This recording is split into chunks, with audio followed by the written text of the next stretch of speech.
Welcome the student athletes from Baylor University. Adam Flagler, James Akinjo, and Dale Bonner joining us, and we have 20 minutes allotted for the student athletes. They'll be followed by head coach Scott Drew. Start with questions in the room and then move to questions from Zoom if there are any. On the right, second row. Eric Kelly from Fox 44 in Waco. This one's for James and Dale. How did the first experience of March Madness for y'all live up to what you expected? James, you can start with that. It was cool. I mean, it was fun. It was intense, but it wasn't nothing like too crazy or nothing that I didn't expect, you know. So I mean, it was cool. It was fun. Dale? I would say the same thing. It was definitely exciting, but it was fun, you know, on to the next game, though. Front row on the left. John Warner, Waco Tribune Herald. Adam, what do you see from North Carolina? Do they look like any teams you've played this season? They definitely look like a couple teams in the sense of their size. It'll definitely be something that we will be new to, but at the end of the day, our conference really preps us for, you know, anybody in the country. So we just going to pride ourselves on focusing on our defensive principles and going out there and executing. Oh, I'm sorry, didn't see you there. Third row.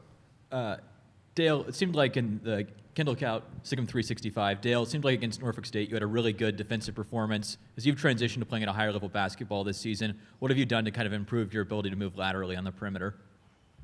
I would just say consistently bringing energy. You know, energy and confidence can do a lot for you, and that's what I try and do every time I play. So. On the left-hand side, second row. Adam, Kevin Longquist, Sikkim Sports. I had a question for you about, you guys like to get in transition. They're a very high transition team. So in terms of those types of styles, defensively, what do you talked about your principles there. What do you think that's going to be key to try and limit how much they want to try and get out on the floor and run? Just focusing really on, you know, taking our best shots, and then at the end of the day, they're a really good offensive rebound team. So as long as we're boxing out and giving them only one chance, you know, we can get out and run in transition because we got a lot of guys that can finish, you know, like James, lob threats like Kendall, Jeremy, Matt, as well as me spacing the floor, me and Dale. So we got a lot of key pieces, you know, for transition. But at the end of the day, as long as we're boxing out, giving them one chance, you know, we set ourselves up good. Back on the right side. Adam, Curtis Quillen, KCEN Channel 6 in Waco. Obviously, you guys have stressed a hot start or a fast start to each game this season, but when you see how North Carolina played against Marquette yesterday, does that maybe emphasize that the importance of that a little more going into tomorrow?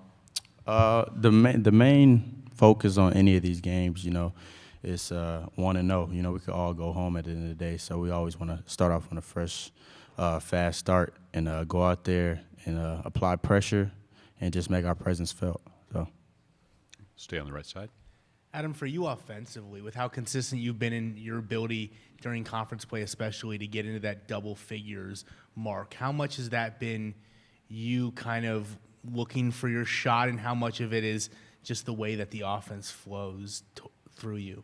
A lot of it is just the way the offense works, you know, with James, you know, being able to break anybody down and find guys. It's really making it easy for a lot of us to score the ball. And then, you know, with my confidence and, you know, the work that we put in during the summer, it allows me to feel a lot more comfortable out there and just go out there and just be aggressive and play hard.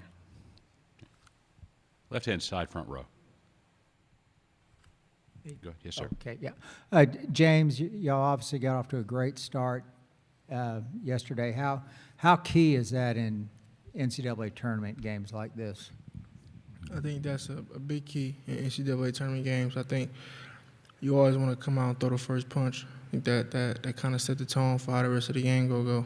And you kind of see how the other team respond after that. We know teams going to fight back, but we always want to be the aggressor coming out in every game.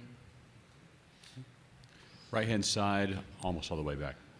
Hey, this is for Adam. Stephen Hawkins with the AP, and if James or Dale want to address this as well. I mean, you guys are in a bracket that included North Carolina, UCLA, teams with multiple national championships. We saw Kentucky go down, and then Kansas is also on this floor. What does it mean to be Baylor, the defending national champion, and being in the position you guys are in? And what does it say about where you guys are and where this program wants to go? It just, I got to get a lot of credit to Coach Drew and how he carries himself as well as carries the team, and he's our leader at the end of the day. So coming in, we always, focus on who we have at hand. I know that it's a really good bracket, but at the end of the day, we got to win the game in front of us to even, advance. So that's all we focus on. Back to the left. This is for Adam. You saw Brady Manek last year when he was at Oklahoma. Just looking at him either on film or what have you, what do you think's changed about his game? We know he can shoot the three, but what do you think's changed from what you guys saw of him this year? He's definitely being a lot more aggressive. We've all seen from playing against him as well as him being in Big 12, we know what he's capable of. So we're definitely going to focus on, making him feel uncomfortable out there. So it's going to be exciting, and we can't wait. More questions for the student athletes. Left-hand side, third row. This is for any of you guys. What are some of the challenges that Carolina presents on the glass, and in particular, Armando Bacot? Adam, you can start with that. Like I said before, their size is really elite from the literally, I think, the 2 to the 5. They have really good size. So we definitely have to focus on boxing out. But like I said before, the Big 12 is a huge conference, and all of the teams in the Big 12 focus on rebounding. So as long as we focus on, staying true to our principles, we'll be fine. James? Yeah, I think, they big, but Big 12 got a lot of big teams also. So we're real confident in our guys. We put in a lot of work in the weight room, stuff like that. So we're going to help our bigs down there with their bigs. But I think we got confidence in guys like Flo, Jeremy, that they can get it done on the glass. Dale? No. Nothing? Okay. Right-hand side. This one's for Adam and James. Obviously, talking about that size, and since you guys lost John for the season, was there a point where you guys felt like you adapted to kind of life without him on the court and were able to kind of work around maybe a little bit of the size differential that losing him caused on the court? Dale, you want to start on that? He asked I'm sorry. James and Adam. I'm sorry. Right, fine. James, go ahead. I ain't gonna lie, like for me personally, I never get used to seeing John not on the court. So it's kind of always weird seeing him not out there with us. But when we out there, we kind of it just put a big responsibility on not just the bigs but the guards to get on there and help rebound. And he helping every day, just talking and stuff like that. So I think that we're adjusting pretty well, not having him. We're starting to rebound more, and we're getting better and better with it every day. Adam?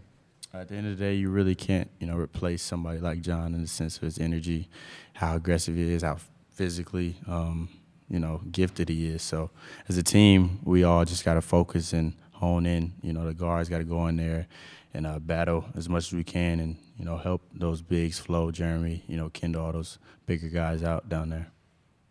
Stay on the right side. Adam, it felt like the game yesterday maybe got called a little tighter than the Big 12. You picked up those 2 early fouls. Does that change anything you do if they're calling the game maybe tighter than they might have Big 12 game between y'all and Tech? It's definitely an adjustment. We're an adaptable team at the end of the day. So whatever the refs decide to call, we have to adjust and play what best fits us. So we're going to continue to be aggressive, and the coaches do a great job of subbing in, subbing out. Communicating to us, how exactly we should still be aggressive while being smart. Any other questions for the student athletes? Go back to the second row. This one's for Adam and James again. Is there an art or a science to getting used to when you travel to so many different gyms and maybe, one's way different than the other in terms of the look or what's behind you or depth perception? Is there an art or a science to getting used to that so quickly where you can, adapt and get your shot? Adam?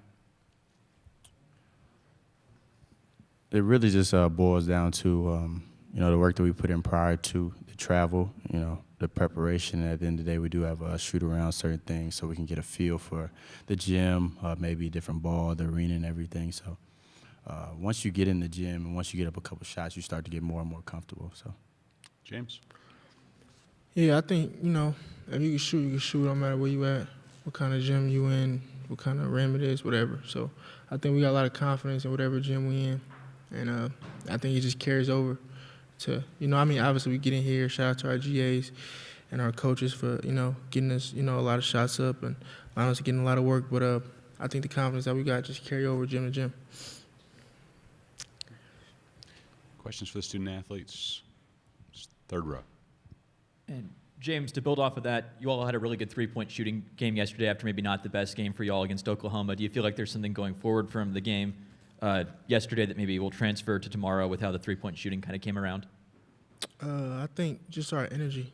All right, like I said, I think we had some great practice leading up to the game versus Norfolk, and I think, we playing hard and we defending and we getting out and running, I think shots going to fall. As you just have fun and you just play, that's kind of the way that basketball works. It usually favors the team that plays hard and gets, the most 50-50 balls and stuff like that. So we're just going to bring the same energy, the same intensity, the same focus from the jump, and, the cards going to fall how they fall.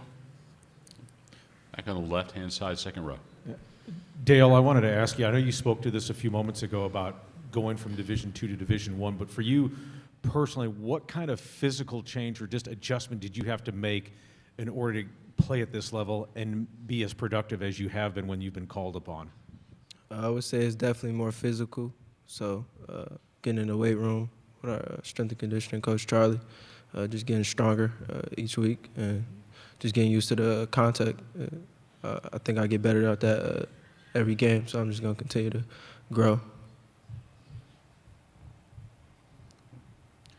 Any more questions? If not, we'll let you guys go. Thank you.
How we doing today?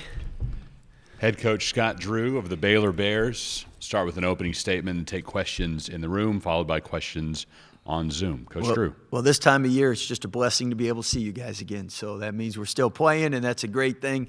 Proud of how we played, competed yesterday, and then probably my afternoon was ruined by watching North Carolina play and just how good they were. And Coach Davis has done a great job with them, and they're really playing good basketball. And I know we got a lot of challenges ahead of us tomorrow. First question in the front on the left-hand side. John Warner, Waco Tribune Hero. Scott, could you maybe just talk a little bit more about what North Carolina brings to the table, especially Armando Bacot? Yeah, it's tough to stop a team that has a lot of different weapons, people that can score 20. And Bacot in the middle is somebody that's really hard to guard one-on-one. He does an unbelievable job cleaning up the glass and getting them second chance opportunities. At the same time, you surround them with a bunch of guys that can make shots, really spaces the floor. Brady Manek, we're obviously really familiar with. He can grow that beard to try to hide, but we know who he is. And he's a great player. He can really shoot it. I've always respected his game and what he brings to the table. Right-hand side, second row. Hey, Coach. Eric Kelly, Fox 44. In terms of talking about Armando and what he can do on the boards, is it easy to get guards to embrace that area, the rebounding, especially when you lose a guy like John, who was so integral in that area? I think everyone's had to pick up their level of commitment to the rebounding end of things, and we've tried to do that. At the same time, when you get an elite rebounder like Baycott, everybody knows to block him out, and he's pretty good at not being blocked out. And he's got great hands. If it touches his hands, he gets it. And he's very physical, and it's hard to keep him off the glass because of that. In the back on the left. C.L. Brown, Raleigh News and Observer. Scott, how were you able to kind of keep the continuity with this team, given that you had arguably two of your most talented players get injured and out of the lineup? I think it's a tribute to the staff. It's done a great job game planning, assistant coaches, and most of the credit obviously go to the players. They've all stepped up, embraced different roles, different things they had to do, make up for, and they know what a loss it's been not having LJ and John. So throughout the year, we've had more injuries this year than probably we've had, and maybe ever in my 19 years at Baylor, and we've had different guys step up, and that's really been helpful throughout. So I think players are used to stepping up and helping out. Far right, Mr. Hawkins from the AP. Stephen Hawkins with the AP. Scott, you're in this bracket with North Carolina, UCLA, Kentucky was in this bracket, all multiple championships, Kansas on the same floor. What does it mean to be the defending champion, and what you guys are trying to do and what you've been able to accomplish so far better? Well, what's so great about March is no matter what game you watch and no matter who you probably picked in your bracket, you know that it's a one-game, 40-minute event. So anything can happen, and there could have been several other upsets yesterday with the close games. So really, I think the important thing is having player-led teams, and what I mean by that is them understanding just the parity in college basketball and how hard and how well they have to play if they want to stay in this tournament. And it doesn't guarantee. I mean, you can play a great game and go home, but I think a lot of times you see 16-1 or 15-2, and you just assume there's a big difference. And for 40 minutes, nobody wants to go home, so you better bring it. On the left, second row. Scott, Kevin Longquist, Sikkim Sports. You guys obviously thrive a lot off of your transition game, and UNC does the same. Is there kind of a delicate balance you have to walk because of what they can do on that when they're on offense and what you guys need to do defensively to try and limit that? Yeah, we prefer to make shots, so they got to take the ball out of bounds, not turn it over, and not let them get out by our misses. But great teams score easy, and North Carolina scores easy in transition. They turn you over and score easy. So I think both teams. Why we're both good is because in basketball, really things are pretty simple, and that is take good shots, offensive rebounds, so when you miss them, you get them back. Don't turn it over. And North Carolina's really gone to another level as far as assisted turnovers. I mean, their ratios, especially from conference on down, are really impressive. So they do a good job in limiting people's easy buckets by not putting themselves in positions with live ball turnovers. Third row on the right.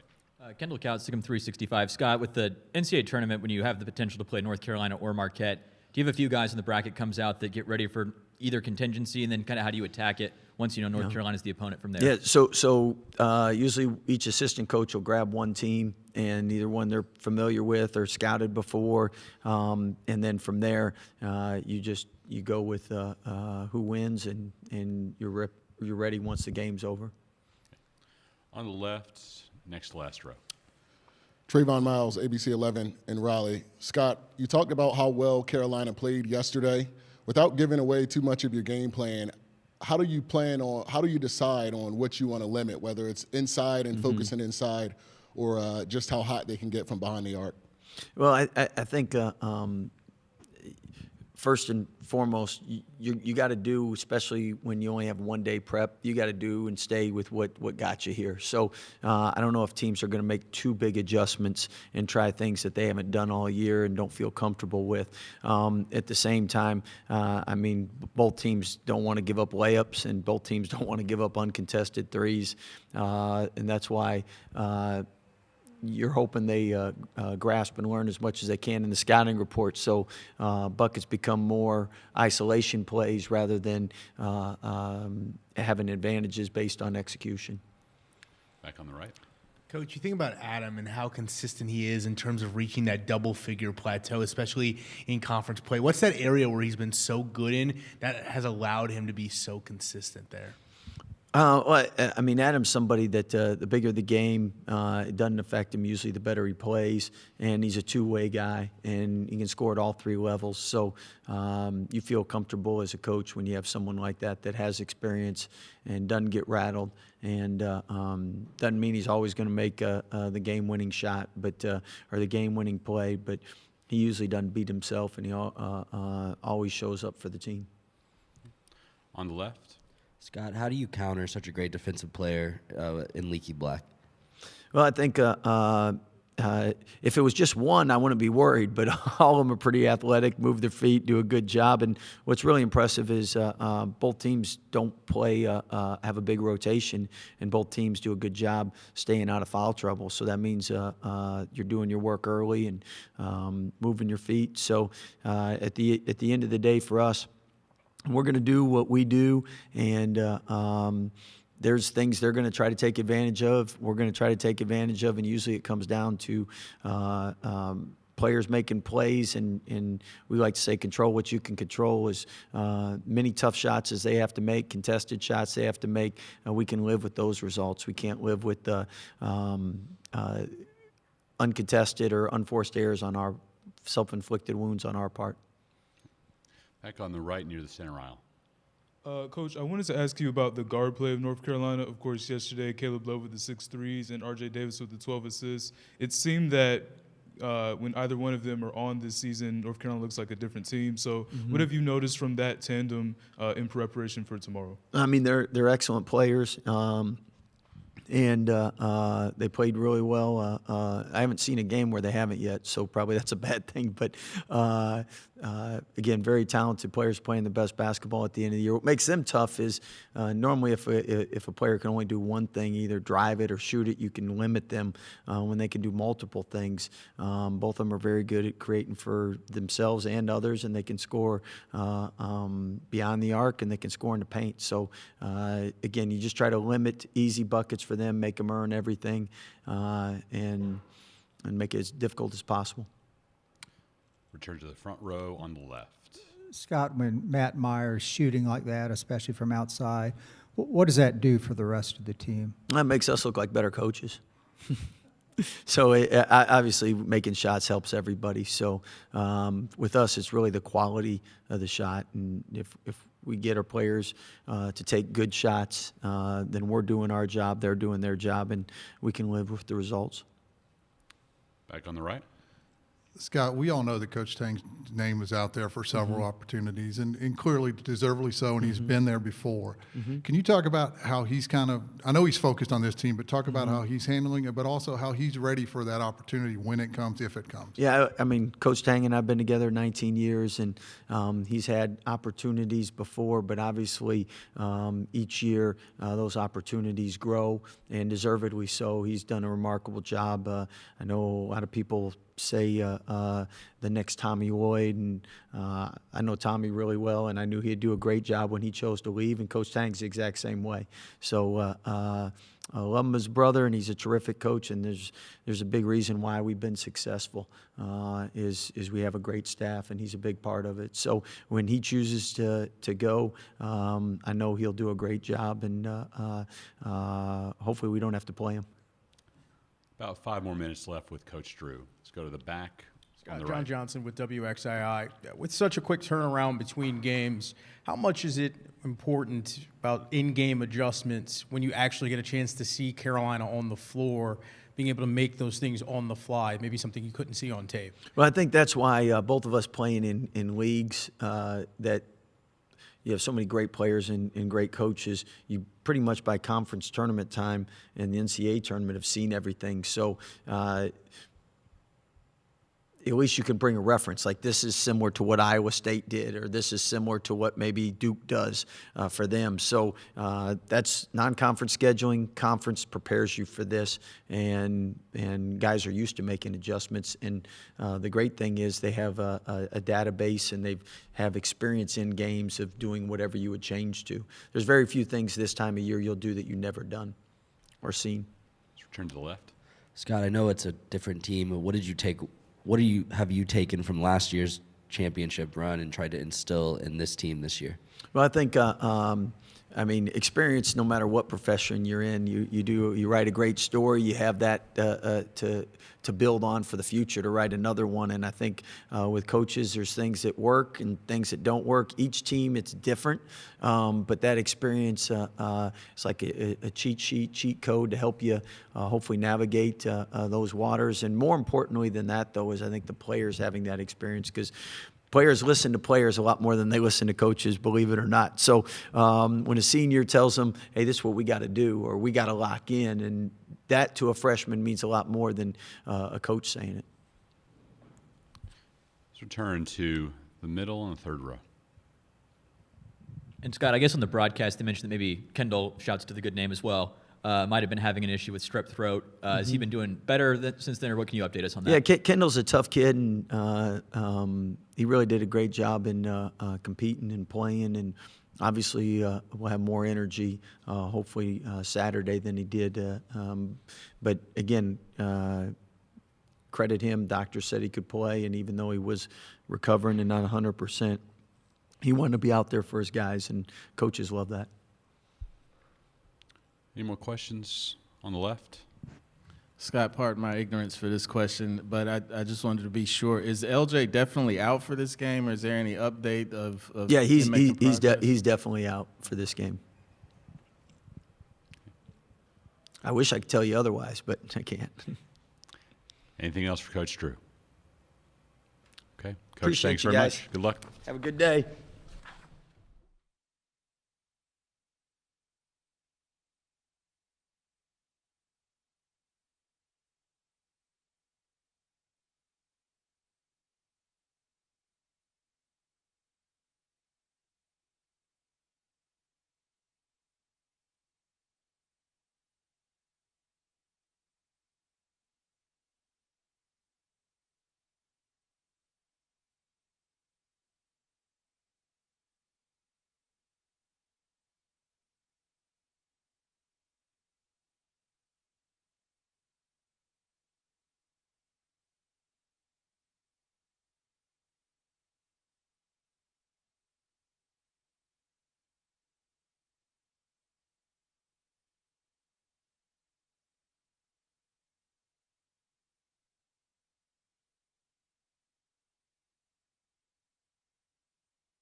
welcome the student athletes from the University of North Carolina. Closest to me, Mr. Black, followed by Mr. Love, Mr. Davis, Mr. Baycott, and Mr. Manek. Take questions here in the room and also from Zoom. If there are any, be sure to raise your hand virtually and we will get to you in a bit. Let's start on the left-hand side, in the middle. Brady, you have considerable experience going up against Coach Drew's teams. What is a common thread that, even though the personnel may have changed, that they always applied on the court? Yeah, they're always defensively sound. They're a really good basketball team, and he does a good job, whether it's defense or offense, getting his guys to play together. So they're going to be a tough opponent for us. On the right-hand side. This question's also for Brady. Just wondering, what's it meant for you to just be embraced by the Carolina community, fans, program after just 1 year here? Yeah, it's special. It's very, very different than what I've been used to, and it's just awesome to be able to knowing that when I came in, I only had 1 year, but just getting accepted by everybody and just having an awesome year. It's been unbelievable. Far right side. For any of you guys, you've been deemed the Iron Five on Twitter, just with the minutes you guys have put in. What does that mean to you, your toughness, and how have you been able to gel so well together as a starting five? Mr. Black, you want to start on that? I feel like it just shows how mentally tough this group is. Being able to play every minute of every game if we need to, really just shows how tough we are. Mr. Love, you want to add? Yeah, just like Lee said, us being out there, we got a lot of good chemistry with our five, and just us being out there, and it just shows how gelled we are, and how how defensively sound and offensively our chemistry is there and stuff like that. Mr. Davis, your thoughts? I just think our ability to stick together through thick and thin when things will go our way, or when things do go our way. We always talk about staying together. We're all we got, and our ability to, like Leaky said, play every second, every minute for first half and second half. It just shows our toughness. Mr. Baycott. I think it's a lot of fun being able to play all those minutes. I like being on the court. Mr. Manek, you want to finish the thought? Yeah, it's a really good group of guys. We play well together, and we've had a good year. I don't want it to end yet. I'm sorry, didn't see you there, Kevin. This message is for, this question is for RJ. You guys were considered a borderline NCAA team following that home loss to Pitt. Since then, you've won 7 of 8, including the big win at Duke. What do you think kind of changed in this stretch for you guys to put yourselves in the position so that you're still playing and you're meeting Baylor tomorrow? I would say our preparation and mindset going into practice, into the games. We knew the potential of this team coming into this season, and we just wanted to turn it around. We know after the loss of Pitt, that wasn't the way we wanted to play. So from that point on, I think we just turned it the way around and started to compete, and everyone bought into the roles, and that's kind of what we've been buying into. Next to last row on the right. It's for Armando. Mondo, you've been systematically erasing Bryce's name from several records recently. Just wondering, it's kind of mean of you to do that, but have you had a chance to connect with Bryce about the double-double record or the rebounding record? Yeah, no, I haven't had a chance to talk to him yet, but, we see a lot of guys like Bryce and them, they come back during the summer, so pretty sure when they come back during the summer, it'll be some trash talking, and I'll mess with them a little bit about it. Left side, second row. This question is for Caleb. You've talked to us all season long, with the emphasis to shoot or shoot. But how important is it for you seeing that first one go down, and how much confidence does that give you against, kind of a tough start? It gives me a lot of confidence, seeing that first one go through, and just seeing it go through the hoop. It just gives me a lot of confidence, and then it opens up the floor for everybody else. If I'm hitting, then opens up the floor for RJ or Leak or Brady, and so it just opens up the floor. So if I'm on, then like I said, it just opens up everything else. Stay on the left side, on the back. This question is for any of you guys. Coach Davis is always talking about his stories and experiences as well as the staff of playing at Carolina. I was curious if he's mentioned the game from 1990 when Carolina, as an 8 seed, beat number 1 seed Oklahoma, if that has come up, anytime this week. No, he hasn't mentioned that. Coach Williams did, I think, last year, though.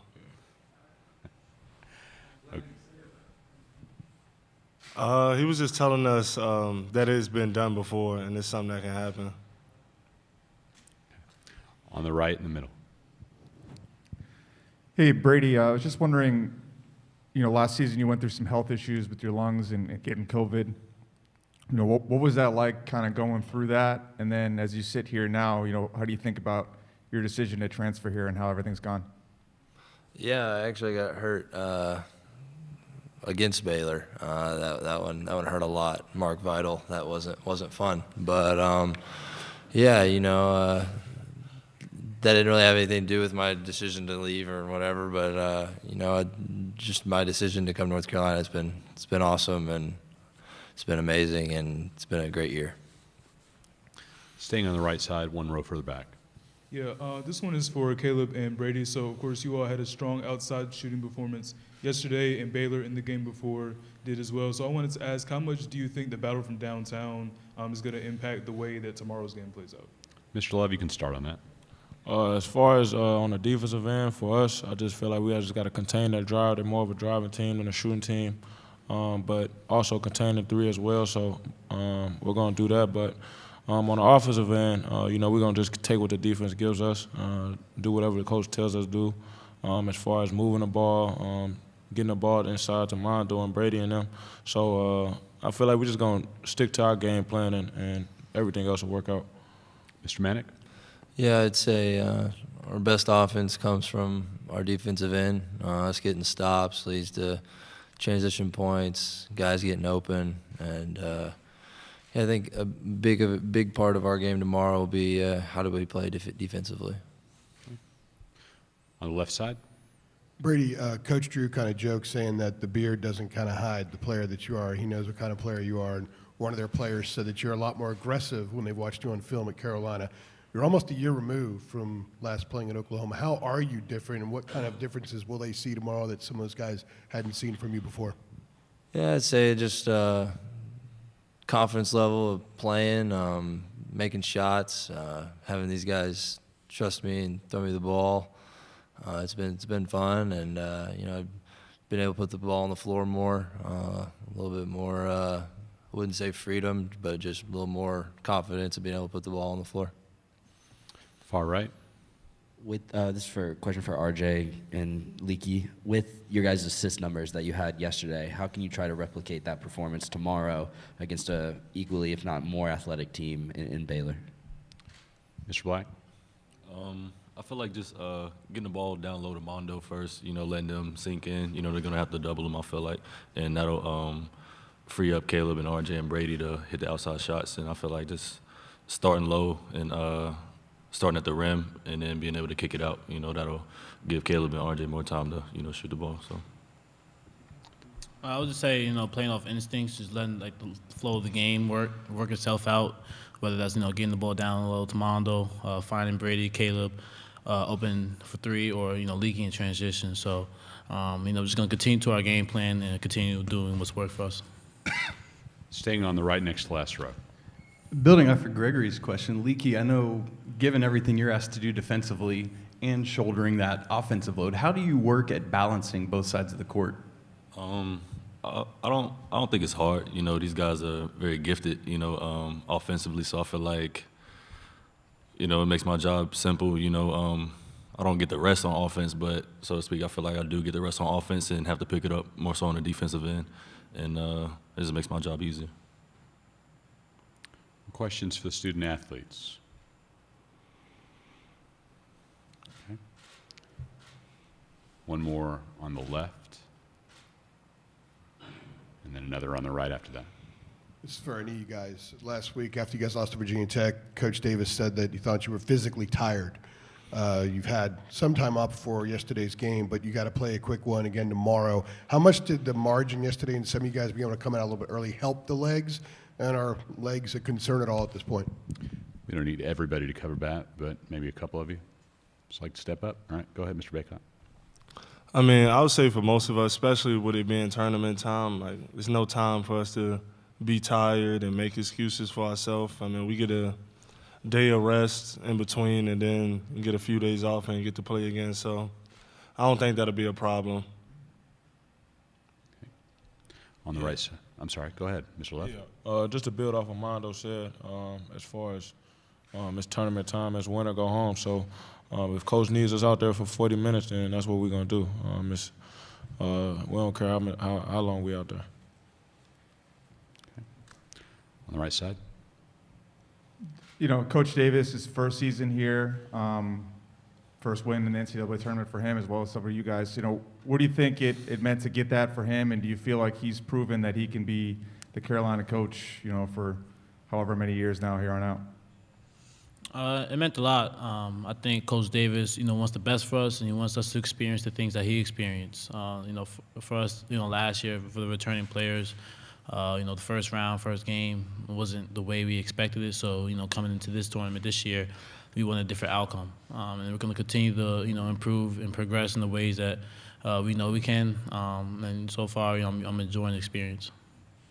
Yeah, and I would say too, I mean, Coach Davis, I think just with this group and us just turning around kind of our season after the 2 losses versus Miami and Wake Forest, I mean, he's done a great job. And also with losing Ant, who was a huge piece to our team and definitely a veteran guy we could have used towards this time. And also Dawson too not being here, that's like them two combined like 20 points off the board that we didn't have, and for us to just, you know, figure it all out and get to this point through Coach Davis. I mean, I feel like he did a tremendous job on the first year. For RJ or Caleb or anybody who feels inclined, what are those Wilson basketballs? How much of an adjustment was it for you? What is it like playing with those? Is there a major difference, or are there just little subtle differences? Mr. Davis. I mean, they feel good. It's easy to pass, easy to make shots with. So, I mean, the feel of the wheels of basketball is not much of a difference. Mr. Love, anything to add? Yeah, I mean, they got a good grip to them, so they do feel good. Okay. Back on the right. This is for any of you guys. Mondo just talked about Dawson. I was curious if any of you guys have had a chance to chat with him before or after the game yesterday.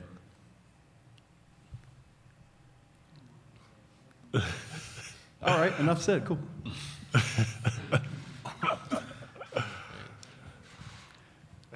Anything else for the student athletes? 2 more? Right inside. This is for RJ and Leaky. Mondo referenced the Miami and Wake Forest games. Sometimes it takes some adversity to kind of see what people are made of.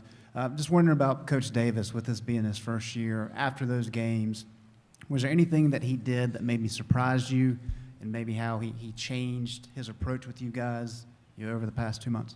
Mr. Black, you can start. Yeah, I think it was after the was it Wake Forest? I want to say the Wake Forest game. He came into the locker room the next day, and we all were thinking we were going to get chewed out, but he just came in super positive, you know, saying we still could, you know, accomplish all our goals, and I feel like that was like a turning point in our season, you know, just seeing how positive he was. Mr. Davis? I mean, definitely. It was after the Wake Forest game. He definitely came in with some positive words, you know, and the practice was positive. You know, we came in ready to work, and we all had a mindset of, you know, turning this whole thing around. It was a long season ahead. We still had a lot of games left, so he didn't want us to get too down of ourselves. It was just more about locking in and focusing on what we have to accomplish, not what everyone else is saying about us. Anything else for the student athletes? Go to the right and then to the left for the last question. This one's for Armando. Talked a lot about packing this week, packing ahead. The close for 4 or 5 days. Have you thought about the next round of packing here? I know I'm kind of running out here after ACC tournament and getting here. Yeah, no, not at all. I feel like that was kind of a lot of our problems at the beginning of the year, just looking ahead and looking forward. But, I mean, you can ask me that after tomorrow, and then I'll have an answer for that. All right, back on the left, second row. questions for all of you guys. You guys have had some early games this year.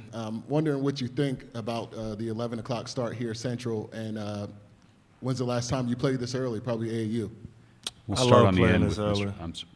12 o'clock games, that's like my favorite game to play because it's not much of a build-up to the game. You're not sitting around all day. You can just wake up, eat, and then go straight to the game. So I love an early start. Anybody else want to add to that? No? Okay. If not, guys, we'll see you tomorrow. Thank you.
Welcome head coach Hubert Davis of the North Carolina Tar Heels.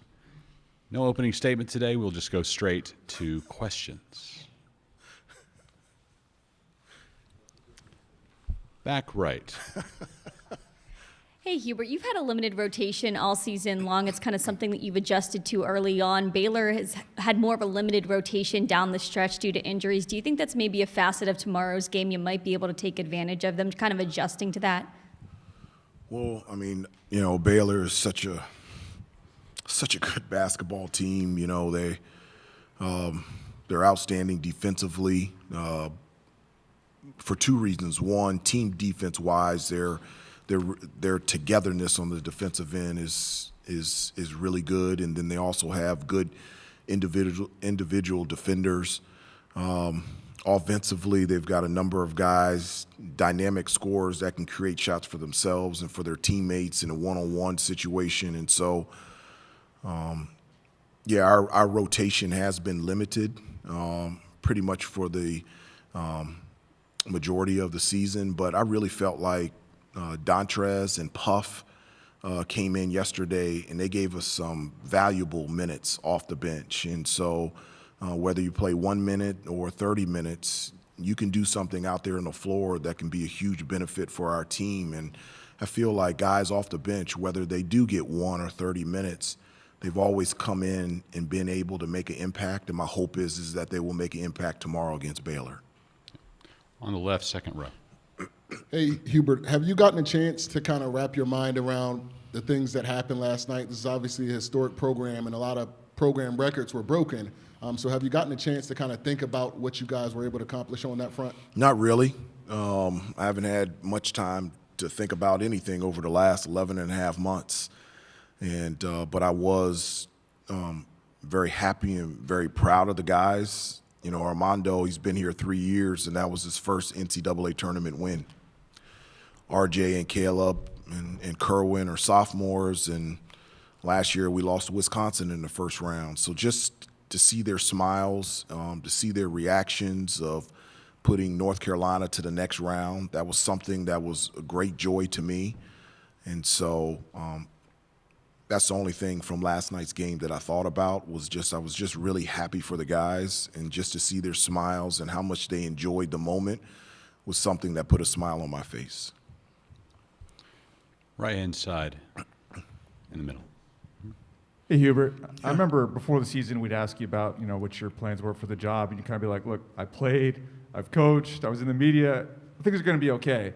But, I mean, first NCAA tournament win, I mean, even given all that, how much validation or just, I don't know, just knowing that things are working did you feel after last night?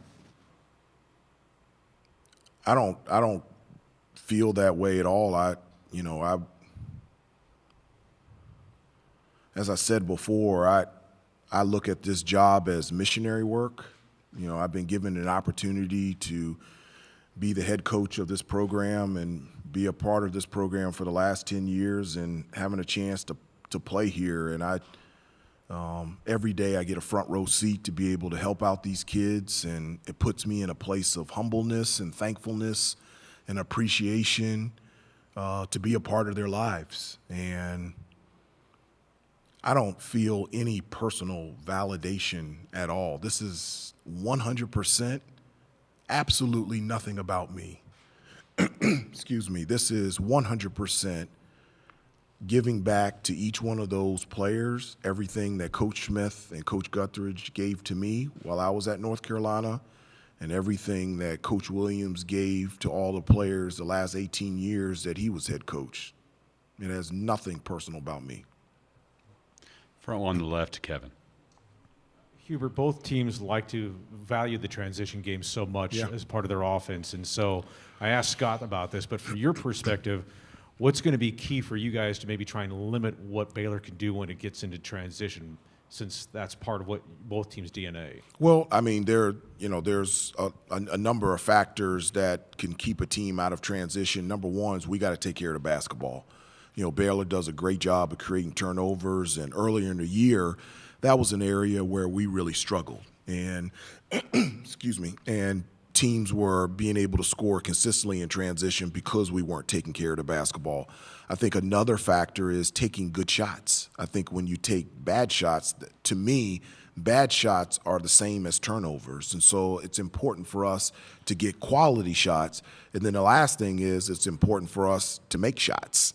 You know, you start making shots, now they have to take the ball out of bounds, and they're coming up against a set defense. So taking care of the basketball, making shots, taking good shots, and also attacking the basket through post or penetration so that we can get fouled and get to the free throw line. Statistically in ACC, we're the best free throw shooting team in our conference, and so that's a big part of us from an offensive standpoint, but it's also a huge part for us defensively to make sure teams are playing against our set defense. Second row on the right. Coach, with Baylor losing Jonathan Tchamwa-Tchatchoua and what he does inside and on the boards and what Armando's able to do rebounding-wise, how have you seen, at least on tape, how Baylor has kind of adapted to having that one less big guy on the rebounding side? Well, Baylor is the defending national champions and the number one seed because they have more than one guy. They're an outstanding team, and one of the areas that they are terrific at is rebounding the basketball on both ends of the floor. It's something that we have talked about yesterday, today, in terms of trying to limit Baylor to one shot every possession, because we know that a huge part of their offense is getting second chance opportunities. For the same thing for us, you know, one of the things that a foundation piece for our program is getting second chance opportunities. So I always say, let's get shots, let's get good shots. But if we get good shots, we're either going to make them, and if we miss, because of our pursuit for the offensive glass, we're going to get second chance opportunities. So it's a great matchup of two teams that talented teams that like to get out in transition, that like to get second chance opportunities, that get after it on the defensive end. And so it'll be a challenge for us, but we're really excited about the opportunity tomorrow morning. On the left front row. Coach, what kind of presence has Armando been for you guys, and just how has he opened up things for everybody else? Well, it's having somebody that's consistently able to. Somebody thinks I need. Is this Sprite, water? Sprite. Okay, thank you. Thank you, Clint. Armando's just, everybody wants somebody that number one, can rebound the basketball consistently, and number two, can consistently score around the basket, and that's what he's been for us. I mean, the numbers that he has put up has been historic, whether it's in our program or just in Division I. I mean, his ability to rebound on both ends, stay out of foul trouble, be able to score consistently around the basket, and he's also a rim protector. So many times guards are trying to penetrate, get to the rim, and if he doesn't block it, he'll alter those shots. And so I'm really so proud of Armando, the work that's the thing that you guys don't get an opportunity to see, is to see all the hard work that these kids put in the off season, the things that they do before and after practice, the things that they do before class, early mornings, late nights, and to see all that hard work come out in the way that he has played, it's really a pleasure to watch. Okay. Right side, far.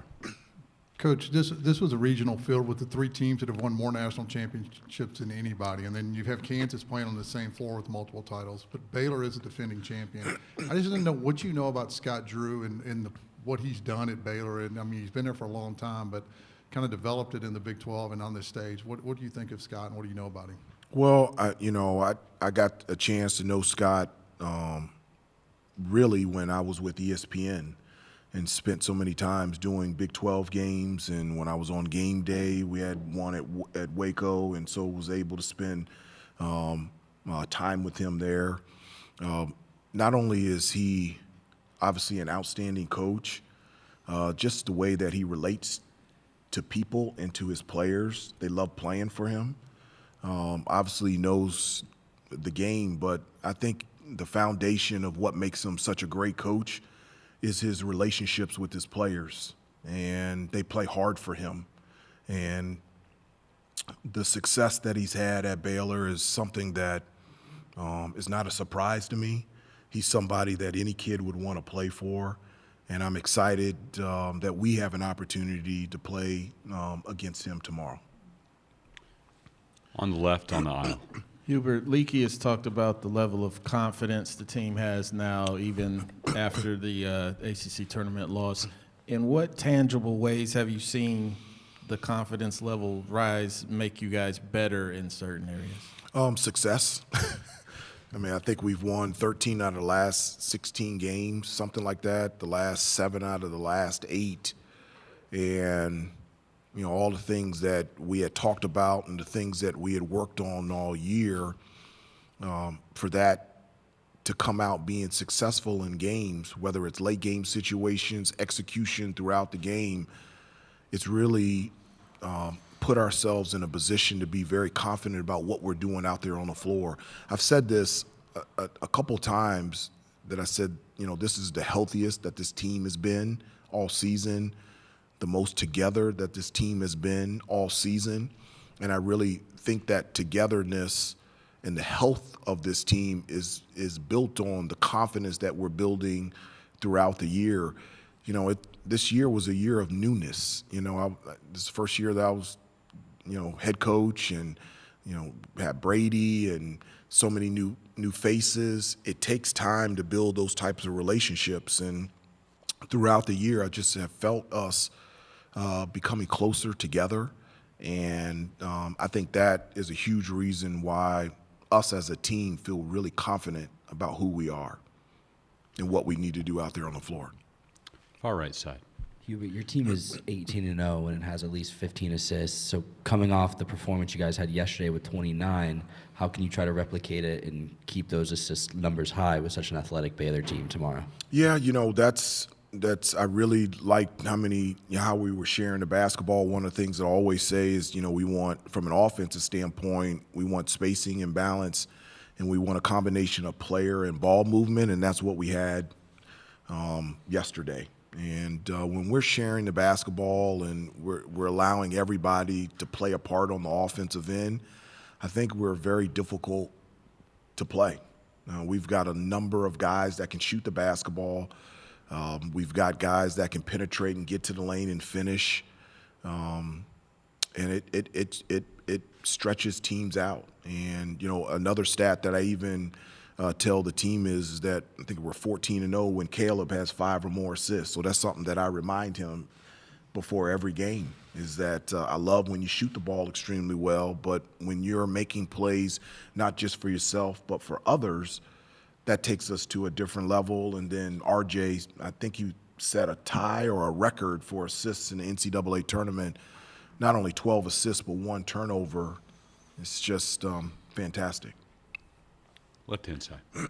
Coach, the guys have said a few times in the last month plus or so the value of what they learned the week of the Miami and Wake Forest games. And Leaky kind of reiterated here a few minutes ago the importance of how you approach them the next day, that being one of the turning points. Can there be something similar said about the Pitt loss at home, about something that was learned from that experience, maybe a reminder about Yeah, I wasn't nice after the Pitt loss. After we lost to Miami and Wake, it was like, guys, I love you. After the Pitt loss, I was like, guys, get over here. Was there a similar amount of learning that they got from that, lesson they got from that, maybe a reminder about approaching things? Maybe. You know,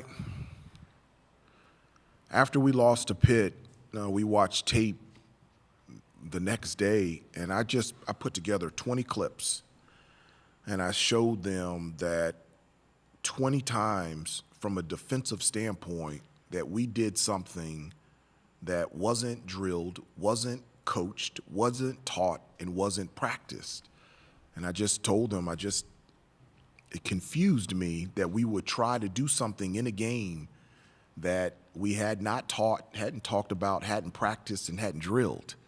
And then we went out and practiced, and we had probably our best practice of the season.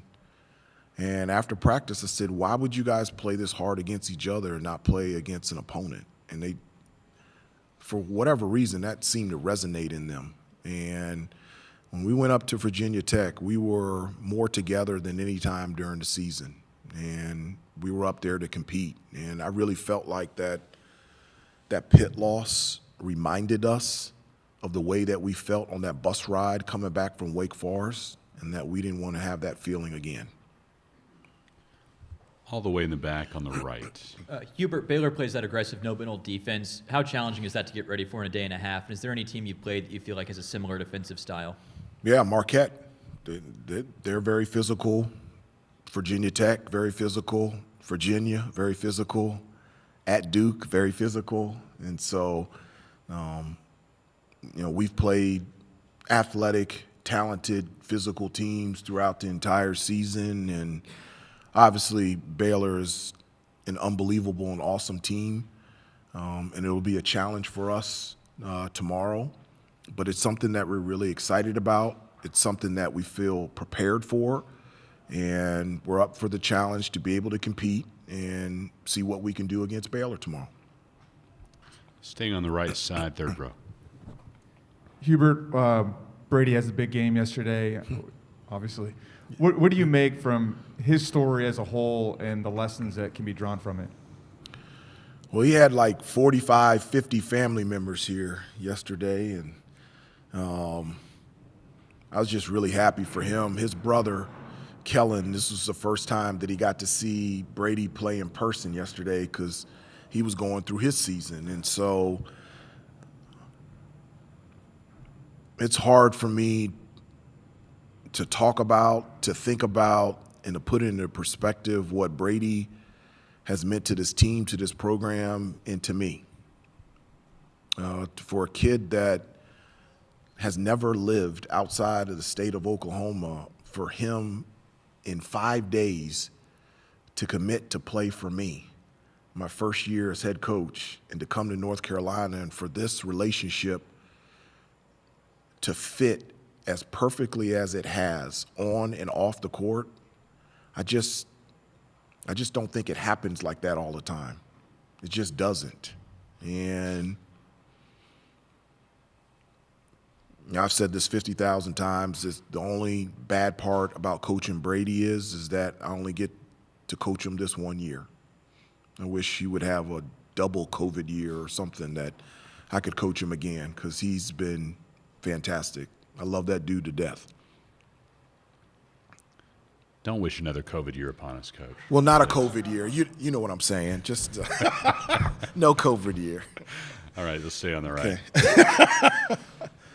Coach, staying with Brady, I know you as a staff will prepare the scout for them, but how much, if at all, do you guys rely on his on-court experience playing against Baylor the last several years?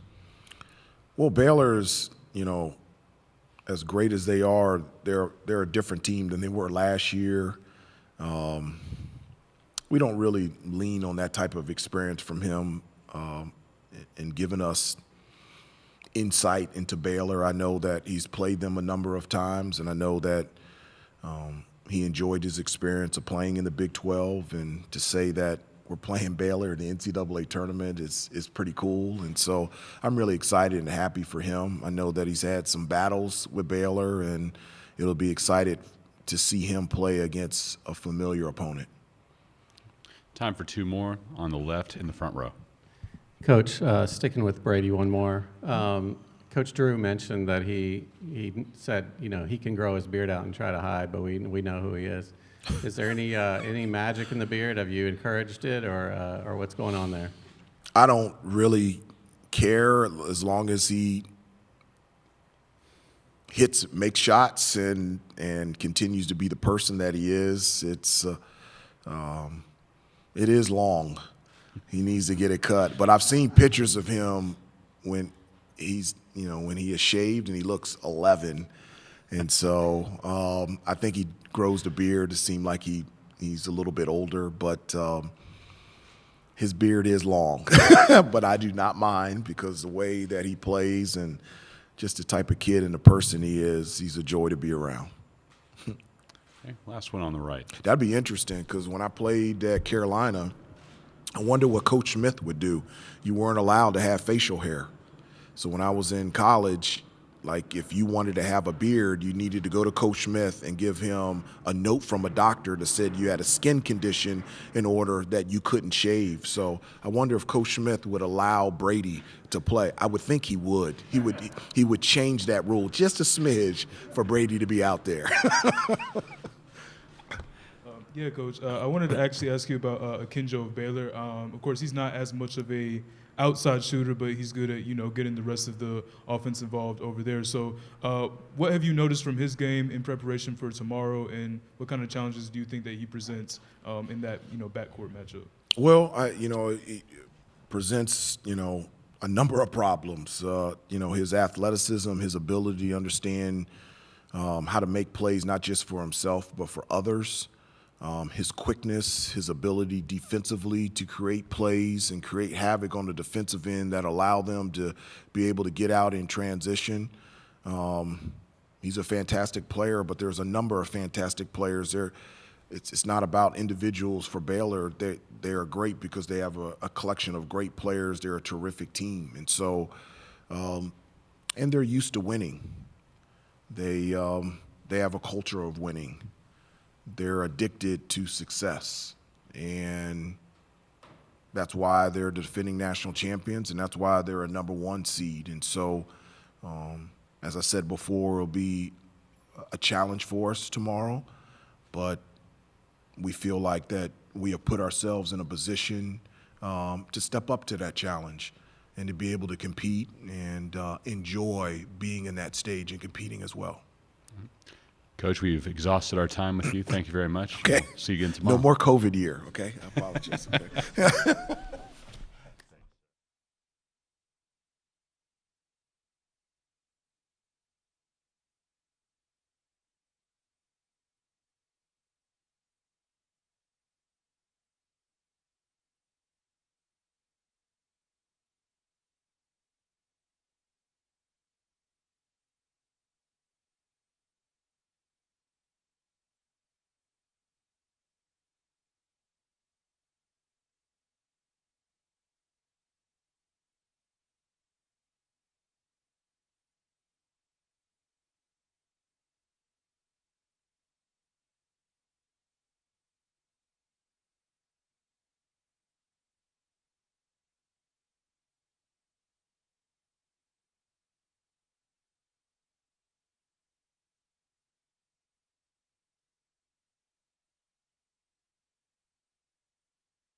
take his phone, start going through it.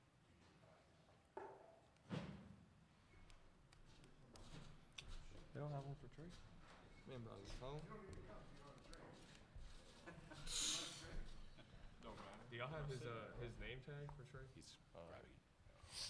You always see them on Trey name tag.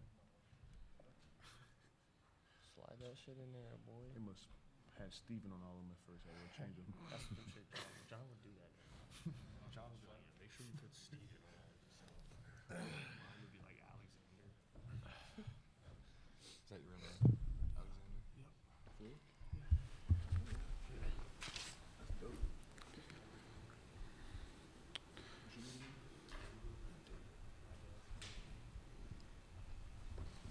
All right.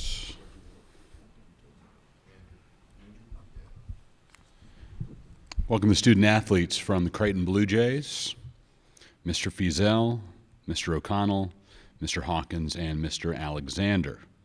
Take questions in the room and then move to questions from Zoom if there are any. Be sure to raise your hand virtually so we know to call on you. Start with questions in the room. Right-hand side next to last row. Keyshawn, with Kalkbrenner going down, you stepping up, making that block last night, and now likely to start tomorrow. Just what has this kind of journey up until this point in your career, transferring to Creighton and getting this opportunity, kind of been like for you? Well, you know, it's kind of, you know, sad that he went down the way he did, but it's kind of, you know, what we've been doing all year, just figuring it out, you know, next man up. You know, we've been battling injuries and adversity all year, so we've been figuring it out to this point. I feel like we're going to continue to do the same thing and, you know, just keep going. In the back. Another one for Keyshawn. How many minutes do you think you can play tomorrow, and what are the most minutes that you've ever played in a college game before? Well, I've played 40 minutes in a game a few times last year at McNeese, but I feel like I can, you know, I've been, you know, trying to stay in shape, you know, just in case, you know, something like this was to happen. So I feel like I'm prepared to play as many minutes as possible. On the left-hand side in the middle. Keyshawn, when Kalk goes down last night, what's going through your mind in that moment? Well, in that moment, I was just trying to see what was going on, you know, worried about my teammate, my brother. But, you know, after that, just being mentally, you know, prepared throughout the whole game. So whenever it was my time to go in, I was ready. So. Front row on the right. Ryan, this question is for you. Obviously, in Kansas City, we got a little familiar with you when you played at Northwest Missouri State. And just talk about how your transition from D2 to D1 was for you. It seems like you've been very successful and, you know, averaging over 13 points a game. So how's that been for you, your transition? I think the biggest thing was just getting comfortable and getting that confidence back.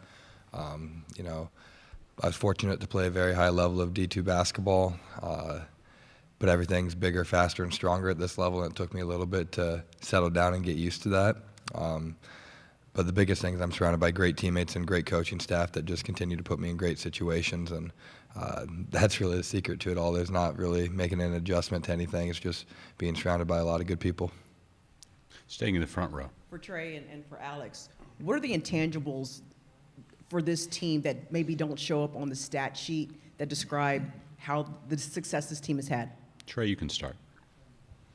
I feel like the main thing is that obviously, as you can see, we're very close-knit as a team. Like, even when Kalkbrenner went down last night, or when we're down by 7 with about 2 minutes left, we were all kind of huddled up, knew that we could win the game, and knew what we had to do, figured out what we had to do, what adjustments we had to make to win the game and be able to, like, just keep surviving and keep doing what we had to do. Like Keyshawn said earlier, we've had to kind of have that next man up mentality all year. So I feel like, I mean, obviously Keyshawn's ready to step into the role, but I feel like just the way that we know how to play with each other and know everybody on our team is playing for the guy next to us is really the big secret. Alex? Yeah, I mean, I think Trey hit it right on the head. Just understanding that each guy 1 through 15 is equally important, and, you know, every guy knowing that their chance could, you know, come the next night. Like Keyshawn, for example, I mean, I've been in that role where you don't really know what's going to happen. So, you know, just staying ready and knowing that the next game could be your night, and you never know when it's going to take its, you know. Well, questions for the student athletes back on the left-hand side. This one's for Ryan. When Keyshawn when Ryan sort of made his ascension this year, and Keyshawn was playing more spot minutes, how did you see him sort of keep a healthy mindset and stay prepared for a moment like this? Yeah, his attitude and his approach to practice never wavered. He's one of those guys you'd never guess what was going on the basketball floor just by the way he showed up every single day. And I think that speaks a lot about his leadership that he brings to the team.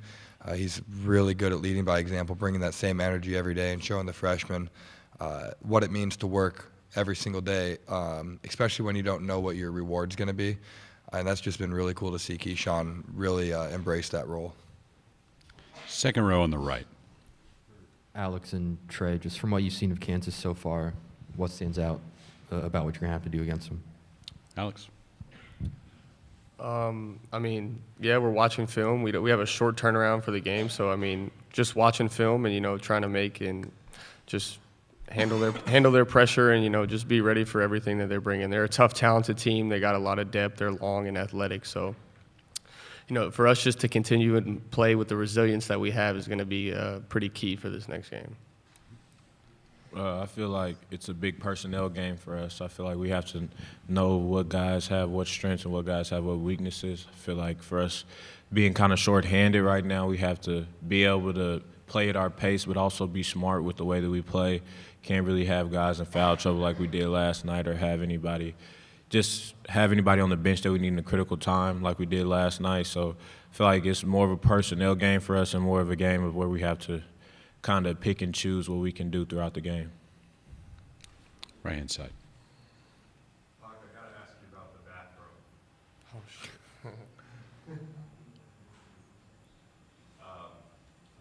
Has that always been a thing? No. We can hear you. Go ahead. Not the back row. Where did that start and when did it start to become like a joke of Coach Mack taking pictures at practice or something like that? It started at the hotel in New York. Alex and my roommate on the road and opened the closet door, just like kind of exploring the room, and really soft robe. Wore it for a few days there, and felt like we had a little good thing going, and then I thought, why not? I mean, exploring this hotel and had a robe sitting there in the closet. So I don't know if it's as much as a joke as it is a comfort thing, but look good, feel good, play good. Yeah, The funniest part was Mac his is very reaction when he superstitious. saw that the robe was in the closet. What was that today, right? When he saw the robe in the closet today, it was hilarious. Left hand side, second row. For Alex, you've seen Kansas in the past, and I think you just missed it by like a couple weeks last year or something. Yeah. I wonder if that can help your team. I wonder if that can help you, especially last year, if you saw any film, even though you didn't get to play against them. I mean, is there familiarity there? Does that help? Yeah, I think it was my junior year at Duke that I played against them in the Garden. So, and they have a lot of those same players that are returning. I know Remy's new, a couple of the transfers are new. So, yeah, I mean, I think that experience can definitely help. I mean, like Trey said, it's a personnel game, knowing who does what. So if we're able to handle that and, handle their pressure, like I said, I think we should be all right. Keep it a close game. Front row on the right. Keyshawn, you played 3 minutes in an NCAA tournament game when you were at Mississippi State a couple of years back. You played, obviously, last night, and now this situation. What does this role and opportunity mean for you in your basketball career? I mean, it's pretty dope, First year in the tournament, I lost. Like you said, I played 3 minutes. So just coming back here, to the tournament and getting a win was, big for me. And, to do it with these group of guys was, really special. So, just taking it in, just keep bringing what I can bring and keep moving forward. Trey, do you guys feel like you can just kind of play loose, knowing that a lot of the pressure is probably going to be on Kansas being the favorite tomorrow? Yeah, I feel like that's been one of the biggest advantages for us all year. Going into the Big East tournament, we were the 4th seed. We played against a very good Marquette team first round, and then the second round, we knew that all the pressure was on Providence, that they were the number 1 seed. They beat us pretty bad at their house, so we knew that we had all the pressure on them. We used it to our advantage. So, I mean, it's not that much of a difference this game. I mean, we obviously are playing against a very good team that is a good number 1 seed, but we feel like all the pressure is on them, and we just are going to play the way we know how, play as free as we can, and play as hard as we can, and try to just play with as much confidence and play play our roles to the best of our abilities. Back to the left. Keyshawn, Max said last night that he didn't lie to you during the recruiting process, but what he told you might happen didn't end up happening. That can go a lot of different ways for different players. Why didn't you cause a fuss? Why did you handle that the way you did? Well, I would say like just handling adversity throughout my career. You know, I've had injuries. You know, playing roles was like not what I wanted to be just as a younger teenager. But as I got older, I just realized being stable mentally is like one of the most important things. Like basketball is physical, but like it's more mental than anything. So the mental aspect, really helped me out, and just having a good perspective on everything, throughout life is important. So, yeah. All the way to the back on the right. As for Hawk, 3 of the 4 you were not on this team last year. Do you ever take a step back for a moment and think about what you guys have accomplished going back 10 months, coming together and making it to this point? Yeah, it's obviously unheard of almost, but it makes it kind of difficult too, because you can't like go back and look at what you did last year against a team and like what worked, what didn't, when it's completely new faces and a new group out there. But I think it's also been really cool to see how this group can come together. Coming into a locker room, complete strangers in June and July, to Christmas break, getting games canceled because of COVID. You don't get a chance to have those 2-3 weeks where you're on campus just with your team. That's when you really get to know each other and get a lot closer. So we had to kind of wait for that growth to come in the middle of January, and then you saw that result come February. And I said it on senior night that if you looked at this group on senior night compared to our first game at home, you would have never guessed it was the same year and the same team. And so just to see that growth and that maturity across the board has been unbelievable, and I'm very thankful to be a part of it. Back on the front row. Alex, you guys have a 7-man rotation. KU likes to run in transition. How do you prepare to manage your minutes and your conditioning when you play games against opponents like that? I think this late in the season, I don't really think it's much of a question of managing it. It's kind of, leave it all out there because it could be your last game. So, yeah, we're short a guy now, but, we've been playing these fast-paced games all year, so our guys are in pretty good shape, and, we might be a little tired, our bodies might be a little tired, but, it could be it's one and done in the tournament. So we're going to empty the tank, so we're going to leave it all out there regardless of the outcome. Questions for the student athletes?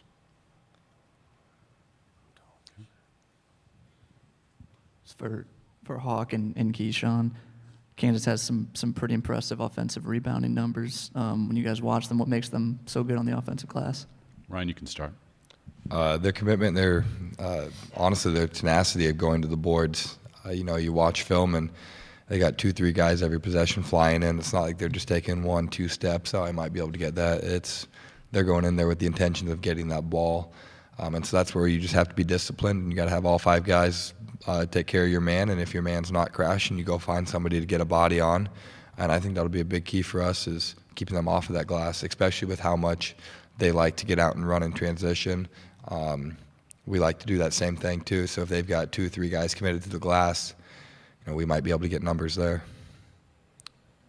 Yeah, like Hawk said, they just really have it on their mind to get to the glass. So it's really a technique thing, get low center of gravity, and, block them out. We have time for 2 more student athletes. All right. Do we see any? No? Not seeing any? We'll let you guys go. We'll see you again tomorrow. Thank you. Thank you.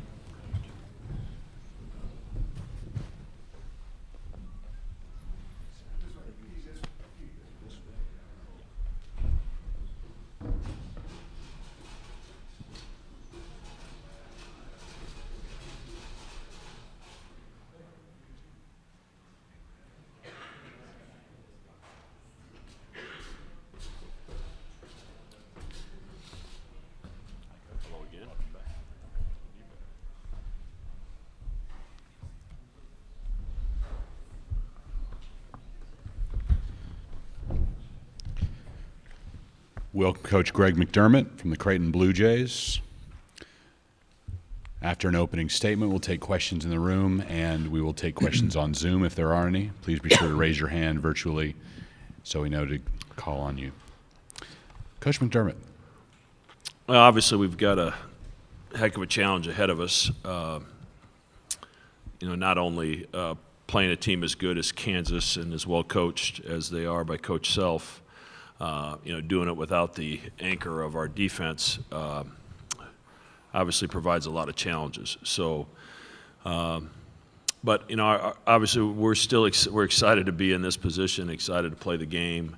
Our guys aren't afraid of anything. They haven't been all year, and they've had a crazy way of responding to adversity all season long, and I'm not sure I've ever experienced anything quite like it. So I wouldn't count us out because of that. So. We're fired up to play, and we're in a position with the short bench that we're just going to let it rip and see what happens. But we're going to have to be on point. We're going to have to be focused for 40 minutes, try to control, their transition game, and obviously, their ability to throw it into McCormick against a short bench on our part is going to be important for us to try to keep it out of there. So. We're thrilled to be playing on Saturday, and look forward to seeing what's going to happen. All right. Start in the far back on the right side. Mac, three of the four players that were just up here weren't on this team last year. They continue to talk about fighting for their teammates. How have you been able to breed this culture where they're able to accomplish the things that they have? Well, this culture isn't new. We've worked on it for 12 years, and it's gratifying that you can lose what we lost last year and maintain your culture. And I think you maintain the culture by recruiting the right people, and we've been able to do that. And you've had an opportunity to talk to them the last few days and watch them play. I've got great young men on this team, and they really truly care about each other, and I think that's been evident through some of the injuries that the genuine concern that they have for their teammates when that happens has really brought our team even closer together. And we're going to play tomorrow with 3 transfers, 2 that are in their first year, and Alex in his second year, and 4 freshmen. That's all we have left for scholarship players. But they're going to give their teammate their best shot. I know that for a fact. Right-hand side. Mac, do you expect Keyshawn to rise to the occasion tomorrow? He rose to the occasion yesterday. When Ryan went down, we changed our ball screen coverage. We switched some stuff. He had a huge block against Bradley at a critical time in that game, knocked the ball loose defensively, stepped up and hit that free throw late. So he's prepared himself for this moment. Now, it's a big stage, obviously. But fortunately, we have a guy that's in his 5th year that's played a lot of college basketball, that has done everything right this season. And by doing everything right, you're always preparing yourself for the what-ifs. Well, the what-if is here. So, I'm confident that he's ready for that. Obviously, I've got to manage his minutes. He hasn't played significant minutes in a row, so obviously that can impact your conditioning some. So, I have to use the timeouts to make sure he gets some rest and try to get him off the floor a minute here and a minute there. But his teammates certainly believe in him, as do I. Well, questions for Coach? Sorry, front row on the right. How much have you replayed that shot by Jalen Wilson last year? What's that? How often have you replayed that shot by Jalen Wilson last year? Yeah, that wasn't ideal, but it was a heck of a game, and and because of that, at least as a coaching staff, we have some familiarity with that game. There's nobody on our team now that Kalkbrenner's hurt that played in that game, and it was only last November or December, whatever it was, but. Jalen's a really good player, and obviously their wings and Abaji and Brown are really a tough matchup for us and tough matchup for anybody. And then Bill just does such a great job having him prepared defensively. So it's they're one of the best programs in college basketball, and any time you have an opportunity to kind of test your mettle against a team like that, it's a lot of fun. Left-hand side. Yeah, given that you saw them last year, how different do they look? How similar do they look? Yeah, it's McCormick, I think, has made strides from the beginning of last year, and he actually played pretty well against us in that game. Abaji's made a jump. Christian Brown's made a jump. Jalen hasn't shot the ball from the three-point line like he did against us last year, at least to this point in the season. But we know he's capable. And then the point guard situation. Remy Martin's a nice changeup from Harris. They have different skill sets. They bring different things to the table. I coached against Bill a lot when I was at Iowa State. I didn't have a lot of fun doing that, but things haven't changed. They're just really well coached. There's great pace to what they do in the full court and in the quarter court. And then defensively, he always has a great plan. We're going to have to be at our best, but the reality of it is whoever you're playing this time of the year, you better be at your best or you're going to be on your way home.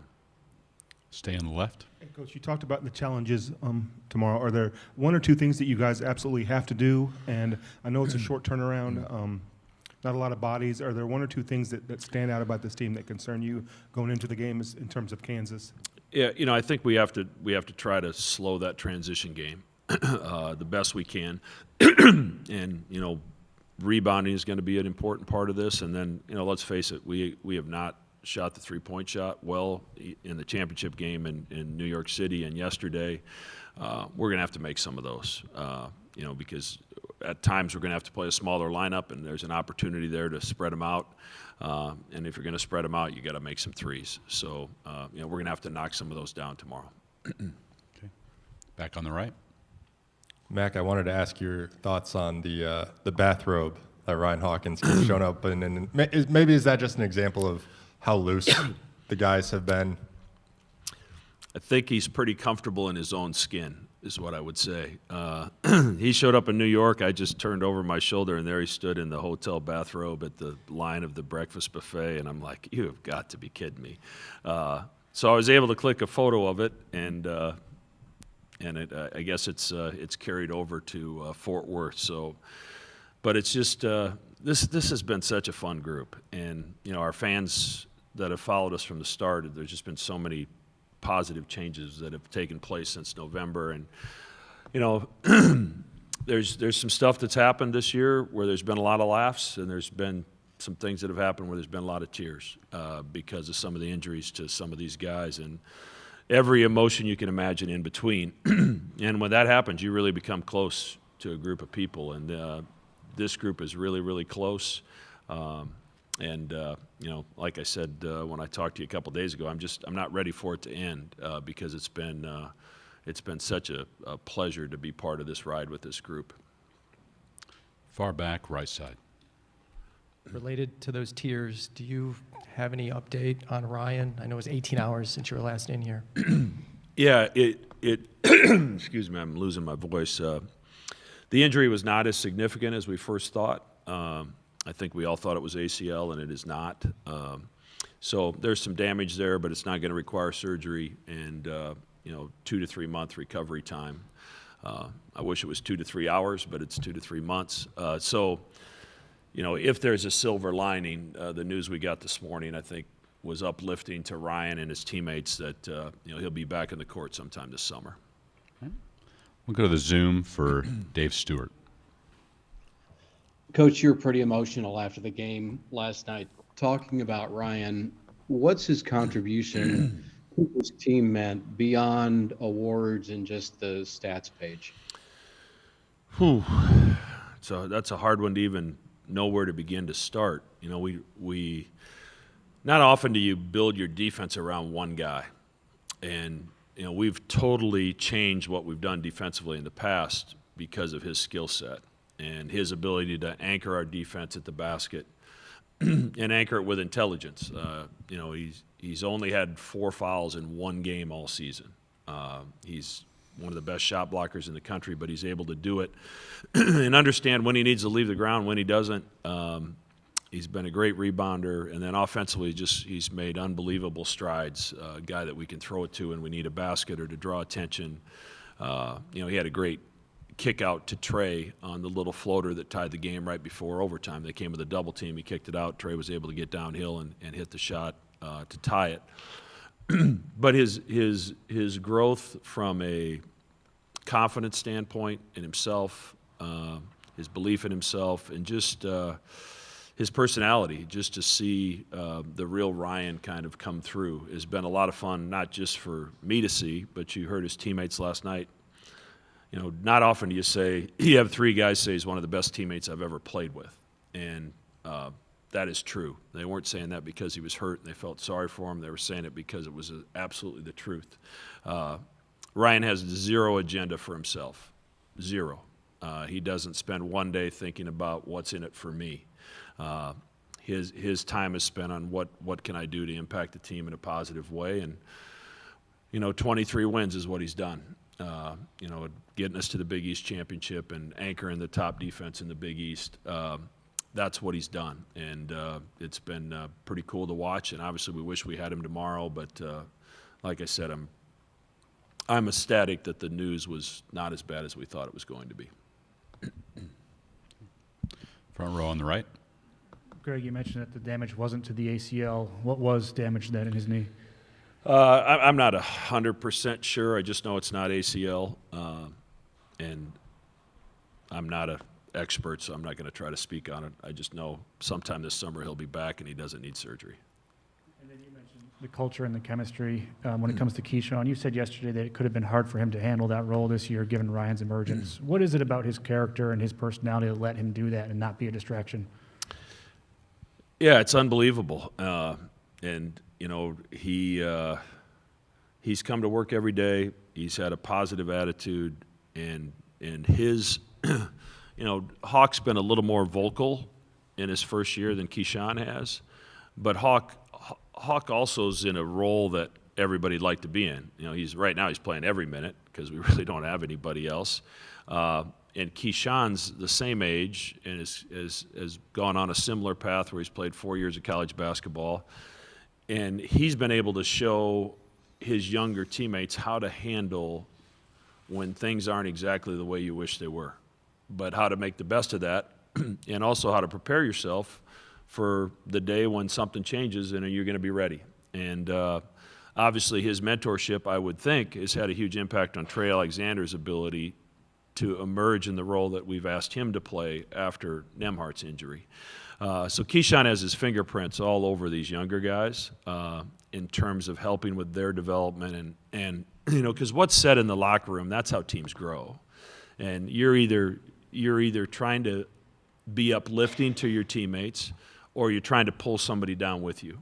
And I can't think of one example this year where Keyshawn has hung his head and tried to pull somebody down in a negative sense because he didn't like the role that he was playing. I said it last night. I think that's why he played so well late in that game, is because he's done everything that he needed to do to prepare himself for that. On the left and the back. How might the defense look differently, if at all, with Keyshawn in place of Kalk? Yeah, I mean, obviously it's going to be different. Keyshawn's skill set is different than Ryan's. Ryan's not only the best on our team at protecting the rim, he's one of the best in the country. So to think that anybody's going to go into that role and it's going to look the same would not be fair to Keyshawn. So, we're going to have to change as the game goes on and we see, what Kansas is trying to do to exploit what we're doing in our coverages.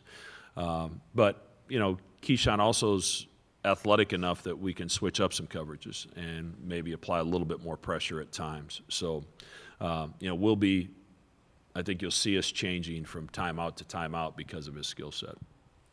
Right side, front row. With a reshaped roster and an overhauled starting lineup, what were some of the growing pains and when did it all click? We've talked about process the whole year from the start, even when we were struggling. And I mentioned in the press conference last night, our first 3 bye games, we trailed at halftime in all 3 of them and found a way to come back and win.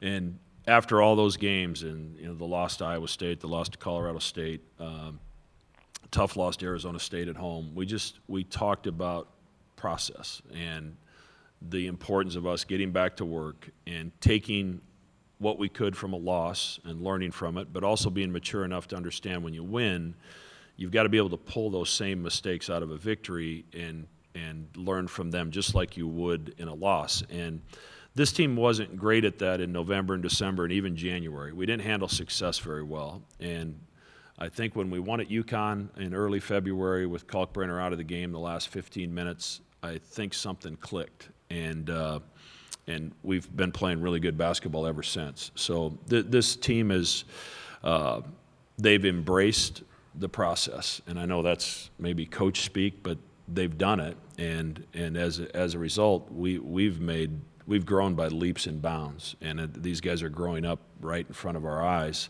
But there also is a connection that's formed in front of my eyes that has been really cool to be part of, because as you listen to them speak, they genuinely care about each other. Back on the left. I wonder, can Ryan have any role tomorrow? Will he be on the bench? Will he talk to the team? And what might that stuff mean to your guys, you think? Yeah, he'll be there, and he's not real mobile right now, but his voice will be heard. Him and Rati are really close friends, so I might put him in charge of Rati in the game, which is sometimes can be quite a challenge once in a while, because usually when Roddy goes in the game, something happens. You just don't know what it's going to be. But we'd be in deep trouble without Rati. And Ryan's friendship and mentorship of him has been really invaluable, because Rati's gone through some peaks and valleys and how much he played early in the season and how his role has changed because of some of the injuries to his teammates. And Ryan Kalkbrenner has been instrumental in helping Rati grow and have the right approach to your preparation. And I'll make sure they're sitting next to each other on the bench tomorrow. Questions for Coach on the left. What about Modestus? I mean, I know he hasn't played a ton this year, but like you said last night, you don't have a ton of options at this point. What role could he play? Yeah, we used him some when Art was hurt for those 4 games. And, he's got to be ready to go tomorrow. He's got to be ready to, play some at either the power forward position or the center position, depending on the flow of the game and foul trouble and everything that goes with that. So, he, like Rati, he's suffered an ACL injury last year, and it's taking him a little bit longer to come back from that than it has Rati. But I think he's in a good place right now. And obviously it's a huge stage to maybe throw a guy into, but he's ready for that, and he'll be on the floor tomorrow night.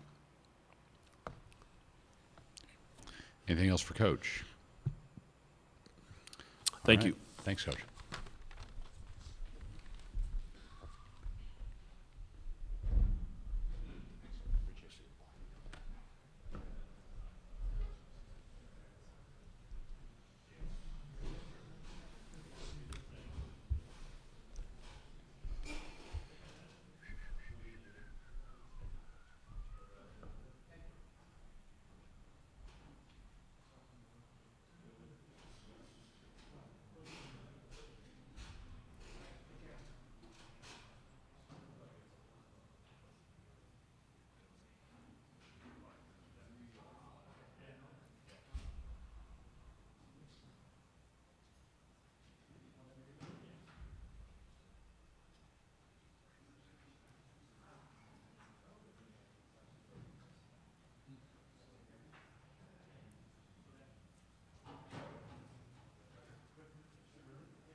Yes, sir. Okay, they still have 5 minutes till their allotted time starts. Yeah.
All right, welcome to the student athletes from the Kansas Jayhawks.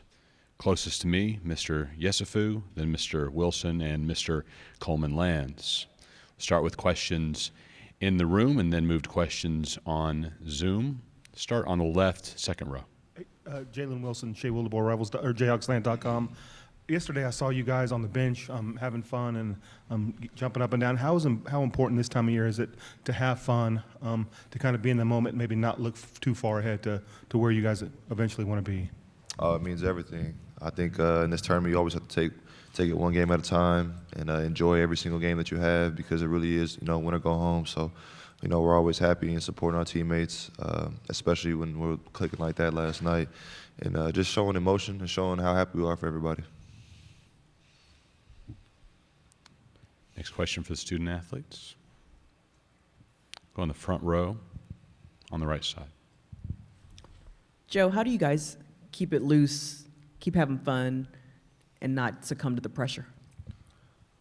I feel like we gel well off the court. We're always around each other. I feel like that's a really big piece to it, not just being on the court with each other. We spend a lot of time with each other, so I feel like that being off the court with each other, that translates to how we play on the court, so we're more of a family.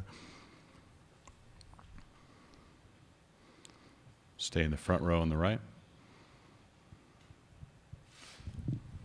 Jalen, this question for you. You had some pretty good memories of the game against Creighton last year. Just what do you remember from that game, and what did you learn about the Blue Jays, if anything, that you can take into this season?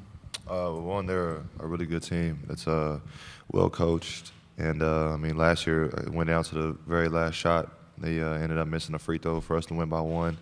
And it was a battle throughout the entire game. So, with this team, I know it's a couple new faces for their team, but, they're always going to have the same chip that they did last year, and also with the same coach. So it's always going to be a tough game with them. More questions for the student athletes. On the left side, second row. Joe, I wonder, can you compare your experience? I mean, it's just been one game now in this tournament, and your time last year in the tournament, and just the experience of being on a top seed versus maybe an underdog like last year? We always have a target on our backs. At Drake, we were the underdogs, and we were looking to come at everybody's neck. Like, we were about to play Kansas, so I was looking forward to that game, but having a target on our backs really makes us have to play even harder, because we're going to get everybody's best shot. And kind of along those lines, for all three of you, if you would, they had a big injury last night in their game. One of their anchors, top players, goes down. How do you digest that news? How do you not look at that and make that part of your preparation? Mr. Yesufu, you can start on that, and then we'll go down the line. We're not. They're going to play hard for them. They're going to try to get the win from them, so we have to be prepared for that. They're going to come out even harder than they did yesterday, because we're always going to have that target. Like you said, it's win or go home, so I'm sure they're going to make plenty of adjustments. Like I said, they're a well-coached team with good players around. So, if a guy goes down, I'm pretty sure the other guys are going to step up and play even harder. Yep, to piggyback off of that, they're a team. I'm pretty sure they're a family just like we are, and they're going to try to, make up for their loss. Well coached, and the energy will be there. So. I'm sorry. For all three of you guys, Coach kind of talked about the late night last night. Maybe what time did y'all get back to the hotel, and mentally, what does it take to turn around and play tomorrow? I don't think we got back too late, but we got to sleep in, and we'll have practice later on and be able to regroup and learn what we need to learn and make any adjustments defensively for Creighton. And we got enough sleep. Yeah, we got enough sleep.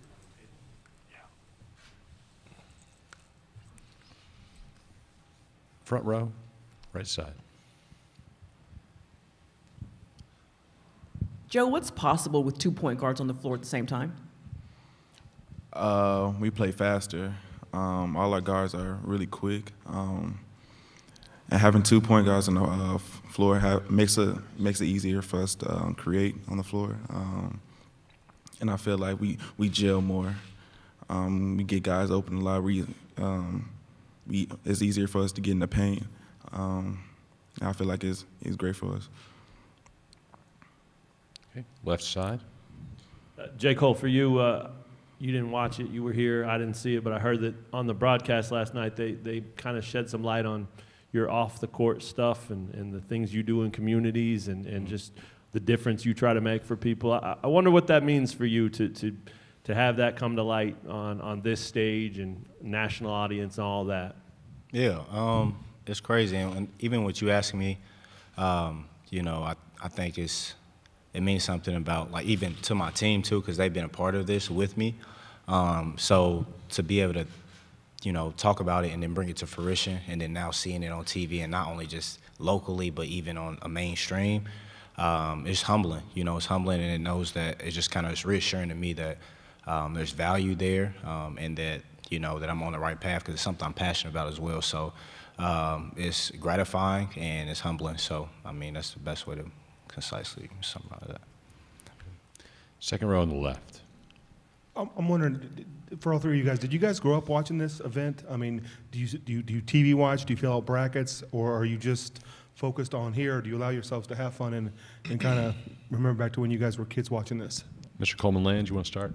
Yeah, for sure. I mean, I heard Jay Will say this is something we dreamed of as kids. You know, when you watch basketball, you want to see it at the pinnacle, and this is where champions are defined. So as a team, you know, looking at it now in retrospect, like just knowing that how important this is, you know, this is something that we've always thought about as kids, and now being in this position. So yeah. Yeah, I mean, growing up throughout school, in middle school, my teachers would put it on the screen for us during class, and we'd be able to watch games. And I just, you know, always wanted to be a part of it. And the only March Madness game I went to as a kid was that Connecticut game when it was when UConn won. And like I was like, man, like this is the championship. Like I want to be here one day. So now having the team and, you know, the capability of doing that is really special to me. And that's why, you know, I'm just trying to emphasize this one game at a time, and, you know, because I feel like we have the capability to be there. Like they said, it's definitely a dream come true. I did fill out some brackets, you know, back in the day, but, you know, none of them ever, you know, worked out. But it's definitely a dream come true. My teachers, like Jay Will said, they used to put them on in the classroom. One game I do remember is that UConn versus Pittsburgh game. When Kemba Walker hit the game-winning three, when he hit that three, that's when I realized I can't wait to be there. So this is definitely a dream come true.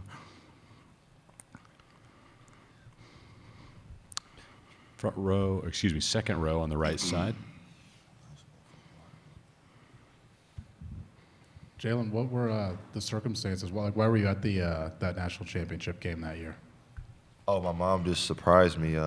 She said we were going to a watch party, and then she pulled out 2 tickets, and I like almost cried, and because she knew how much I just love watching college basketball, and I'll never forget it. We went there and seeing all types of different players. I mean, it was just that dunk that I forgot, James Young from Kentucky, that left-handed dunk. That's like one of the best dunks of all time. I got to see that live, and just seeing that atmosphere, seeing all the alumni, NBA players that came out.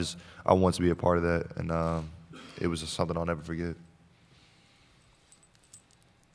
Questions for the student athletes? None? Let them off easy? Okay. Guys, thank you. Thank you.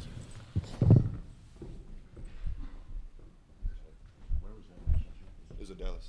Oh, all right. The AT&T. Okay, yeah, I was there too. I forgot. Lose track over the years. I'll blend together.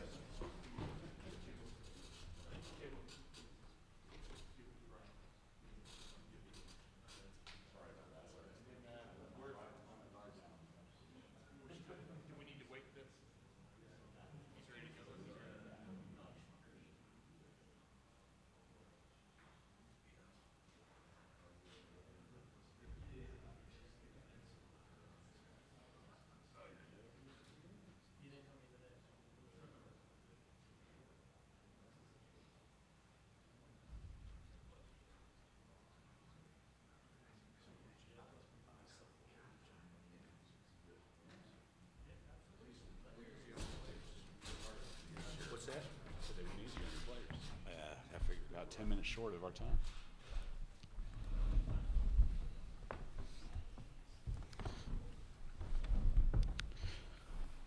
All right, we welcome Coach Bill Self of the Kansas Jayhawks.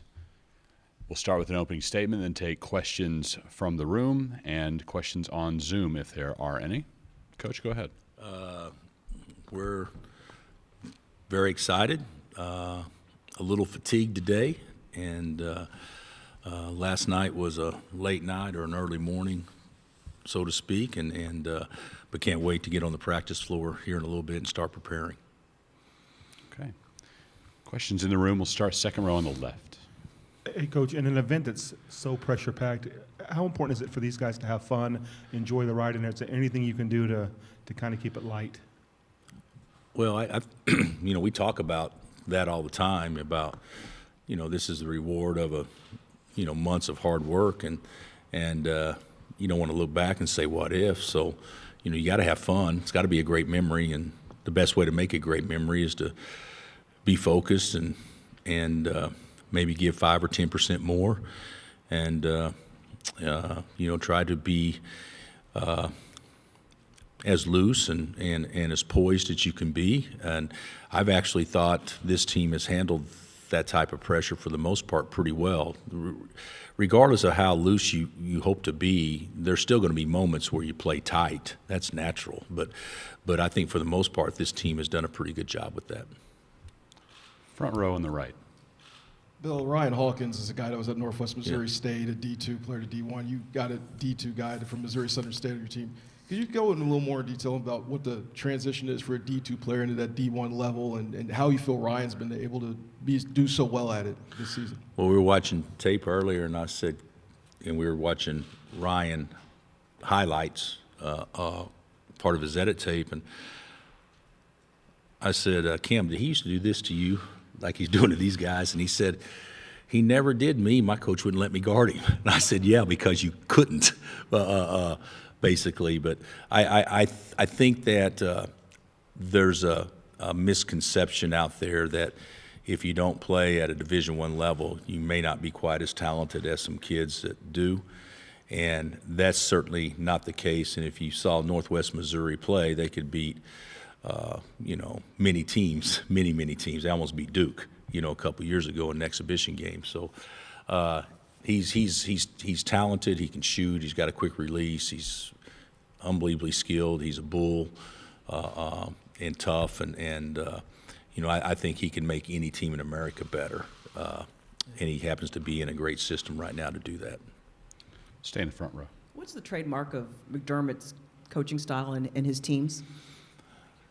I just talked to Mac a little bit ago. We go back quite a ways because he was, at Iowa State and in my earlier years in the league, and I would say back then, and maybe even some of the years at Creighton, I think his reputation would be one that his teams could really score and play loose and play free-minded.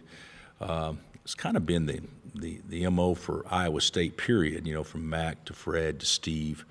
TJ's a little different now, obviously, but that would kind of be what I would say would be kind of what the reputation would be. And this year, to me, they still score, but they become one of the best defensive teams in the country. Their identity, to me, is as much through toughness and defensively as it is offensively. And, and that's not saying anything negative or positive. That's just facts. Like I would say our identity for the most part this year has been on the offensive end rather than defensive end. And hopefully we're changing that a little bit as well. But I think his team plays with great toughness and can really guard. Keep it going on the front. Bill, how much about the scouting report changes when an impact player, a 7-footer like Kalkbrenner, goes down just last night? Well, it definitely changes. We try to say, okay, let's watch some tape when he didn't play, and to see what they did differently. And he played 30 minutes a game, and he played in every game this year. So there aren't a lot of opportunities to do that. And he's a really good player. He's got great feet, great hands, and he can block or alter about as well as anybody. And they run so many clever things, high-low and things like that, where he can be the passer or the finisher. knows how to seal. But, the guy they bring in behind him is probably a superior natural athlete. He's very capable. He doesn't score the ball like Ryan has scored it, but he hadn't had the same opportunities that Ryan has had it. So we will prepare that they will run the same stuff because we have no idea what they'll run if they don't. We may prepare that they may play a different lineup and maybe slide guys up a spot to play a smaller or something like that. But as far as us knowing what they'll do and scouting, I think the biggest thing is to rely on principles as much as anything else. Next to last row on the right. Kind of continuing our conversations about just a wild first day in the tournament. I'm curious if you all do anything preparation-wise for a neutral site, 7-1 this year. Obviously a great home court advantage, but do you do anything differently knowing that you're going to be playing at these different venues? No, not really. I think the one thing that we try to do as much as we possibly can is to play as many good non-conference neutral site games. I actually think the Champions Classic is great. Playing, Michigan State this year, or Duke or Kentucky other years. And even though the crowd will be different in those settings than it will be probably tomorrow, but it's going to a tournament that would be exempt. This past year we went to Orlando, and even though we lost, I thought we got some good out of it. Next year we're going to Atlanta. Playing in those type tournaments I think help. But be real candid with you, I don't know that we prepare for it any certain way. Staying on the right side. Yeah, Bill, in your eyes, what makes Remy Martin so special, and how is he able to maybe stay locked in amidst those injuries that he had earlier in the season and the on-court struggles? Well, Remy deserves a lot of credit. One, Remy doesn't make excuses. Remy doesn't like to tell anybody he's hurt. And so he's been a difficult one for me to read, in large part because I really don't know how much he's hurting, because structurally he's fine. But, a deep bone bruise in that area can be more painful than what a severe hip pointer can be. And we all know how that feels, if in fact you get it touched, let alone hit. So I think he's hung in there pretty good. I think he's been frustrated. I think he's one part he's frustrated is because I don't think that he's been able to show us what he's capable of doing. So when I make a statement like, well, if we can get good play out of this, or if he can make this play or whatever, or Remy, until you feel comfortable, maybe play a little bit more conservatively until you kind of get into a groove, whatever. And he's looking at me saying, you don't get me at all. And he may be partially right, because he is a guy that needs to play with a total open mind and play with freedom. And I think we're seeing, even though yesterday the game was not in doubt, I think we're seeing what our team can be if, in fact, Remy is healthy. And it's a different team than what we had a month ago. On the left side. With O'Connell, he didn't play against you guys when they came to Lawrence last year, but you did see him when he was at Duke. And I wonder, I know you've seen plenty of film on him with Creighton this year, I'm sure, but do you go back that far? No, I won't. Okay. I won't. It's hard to do things like that when you only have, 40 hours or 38 hours or whatnot. But I remember Alex. I've seen him play enough. The thing that impresses me about him is you don't realize how tall he is. He's tall and he's got great legs. He can elevate and shoot the ball over the top of you, and we know he can shoot. So, he's a hard guard. But we'll rely what we've seen more this year than anything. But certainly he was a factor for Duke when we had some good games with Duke. Bill, how did Mitch hold up in his limited duty yesterday, and how's he doing, you think? We'll know more here in just a little bit, but this morning this afternoon at breakfast, that was kind of a joke because we got in late last night. But this afternoon at breakfast, he said he felt good. He said it was not any worse than what it was, so that's a positive. Tomorrow, if Kansas wins, it would tie Kentucky for all-time victories. What would that mean to the program, and what would it mean to do it this year?